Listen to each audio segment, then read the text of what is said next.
কোরআনকে সংবিধান নিয়ে প্রতিষ্ঠা করার জন্য এবার দুটাকে উত্তর গেট থেকে আমি দায়িত্ব নিয়ে সিদ্ধান্ত গ্রহণ করলাম।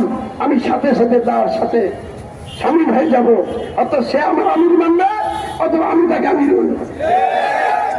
আমিরের খেলা চলবে না। আমির হবে একটা এবং সকলের আমির হবে। আমি ঘোষণা দিয়েছি পৃথিবীর সকল মানুষের সকল বিষয়ের, এমনকি যারা সরকার আছে তাদেরও আমি আমির।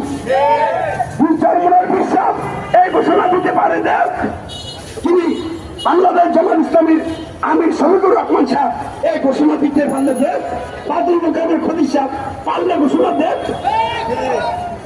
কিন্তু তারা দুনিয়ার বিষয় নিয়ে পাগল, আখেরাত নিয়ে তাদের মাথায় চিন্তা নাই, এই জন্য তারা পারবে না। পারলে ভালো। তাহলে আমি আর মনে করে এখন গ্রাম মনোযোগ হবে। এর আগে বলে দিলাম সমস্যা কি।